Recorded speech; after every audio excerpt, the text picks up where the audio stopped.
Wanaondoka sasa Kibu Denis. Kibu Denis Prosper.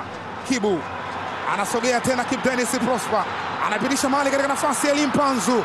Elimpanzu! The Catalyst. Kaambiwa wewe Bokungu kona Kichuya Shiza Ramadhani Kichuya anamimina ndani kule.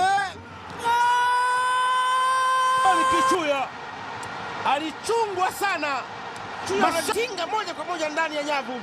Kijana huyu maridadi anaandika goli lake la 5 na ilikuwa nzuri zaidi. Bado Simba na umiliki. Kibu Denis eka mpira ule kwa Shomari Kapombe na mimina cross ndani kule katika nafasi Saida.